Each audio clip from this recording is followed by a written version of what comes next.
There's something going on in basketball right now. The way that we talk about basketball, the way we consume basketball, that doesn't sit right with me. And I want to talk about it in this video. And what that is what in the world is an asterisk championship?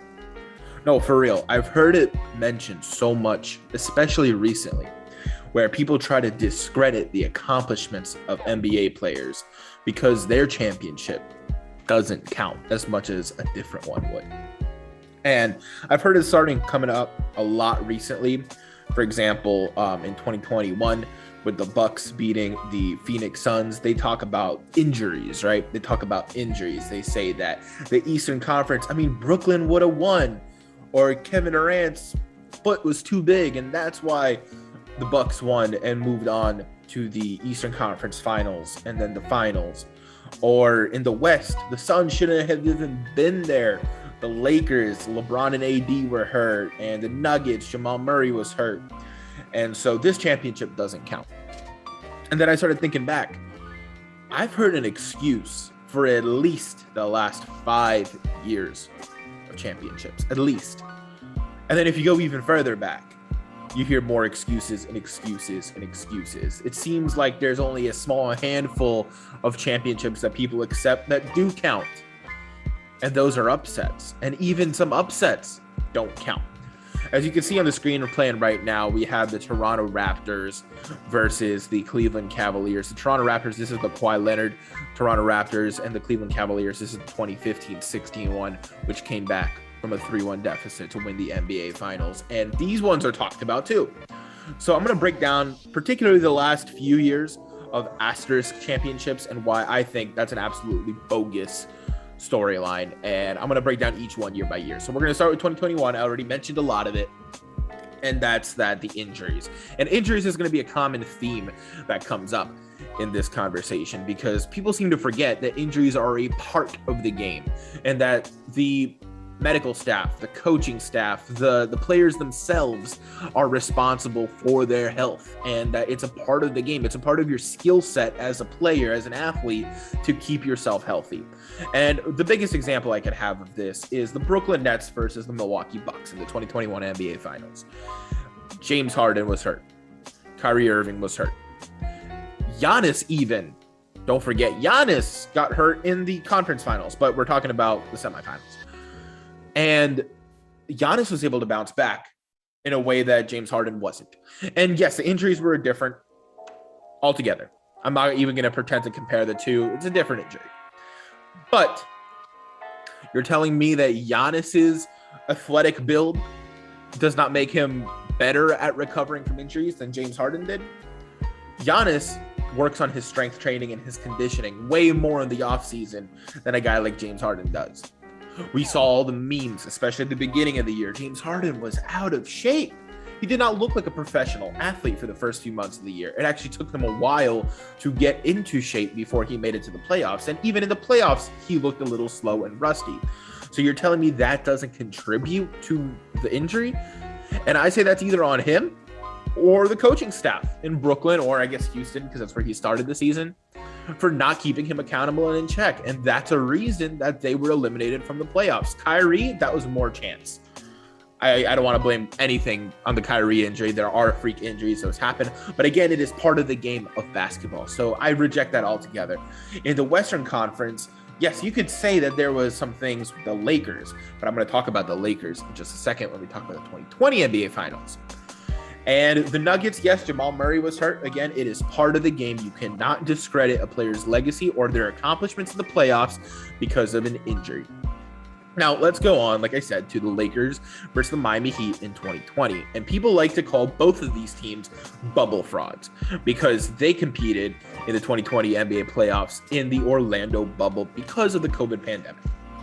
And people try to discredit this as if it was easier to play away from home, not have home cooking, not have home court advantage, for 3 months to live in complete isolation in this environment that is all basketball, when it really was the hardest championship, I think, to win in terms of those circumstances. Psychologically, it was one of the hardest championships to win in all of NBA history. Now, again, injuries come up. Again, the Miami Heat, I'm a Heat fan. You can see I'm wearing a Miami Heat shirt. I love the Miami Heat. They were hurt after game 1. And I'm not going to make any excuses for them. So my bias is actually going out the window here because I don't want to make any excuses for the Miami Heat. They were getting smoked with or without Bam Adebayo.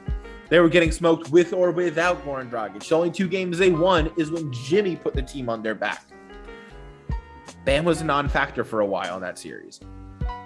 Goran Dragic, while he was a great scorer, he could not stop the offense. He was a non-factor on defense. And ultimately, the Heat went down, and I can only give credit to the Los Angeles Lakers for putting together a roster that was unstoppable that season, for putting together a playoff run in the hardest environment humanly possible for the Lakers, or for any other team in the NBA for that matter. And I'm not going to make fun of them as bubble frauds when they were actually competing in one of the most hostile environments possible. It was all basketball, it was all business, and they performed at the highest level. Let's go a year back, 2019. The players you see on the screen right now, Kawhi Leonard, Kyle Lowry, Pascal Siakam, and the Toronto Raptors facing off against the unstoppable Golden State Warriors. And this is another one where I think the injury is on the coaching staff. Kevin Durant got hurt, tore his Achilles tendon. He was not supposed to be back until game 4 or 5 of the NBA Finals, which is a miracle by any stretch. People do not come back from Achilles injuries that easily. But he was projected game 4 or 5. And they rushed him out. They rushed him out to start the series. They wanted to end the Raptors then and there. That was a terrible decision. I don't know who allowed that decision to pass through. I don't know who signed off on that, but that was a terrible decision that put Kevin Durant at an increased risk of a greater injury, a long-term injury, one that kept him out for the majority of the 2020 NBA season.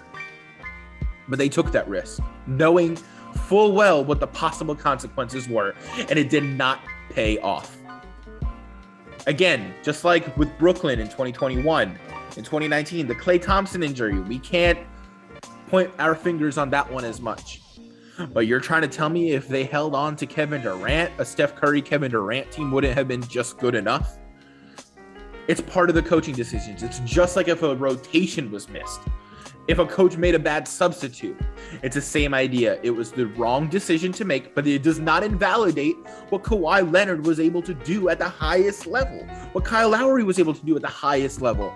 That team is a champion, and they're rightfully champions. They brought back the first NBA championship to the entire country of Canada. I don't want to discredit that either. You could go a year back. And this is where we start getting really murky, because why are we mad at a team for putting together the greatest roster we've ever seen? And of course, I'm talking about the Golden State Warriors. And yes, you could say the East was weak. And LeBron had a cakewalk to the NBA Finals, and his team was subpar at best. This is when Kyrie Irving left the team. They got Isaiah Thomas in return, who couldn't perform at the level that he did a year prior. This is when they tried having Dwayne Wade for half a season, and then they traded him back to the Heat. That team was a mess.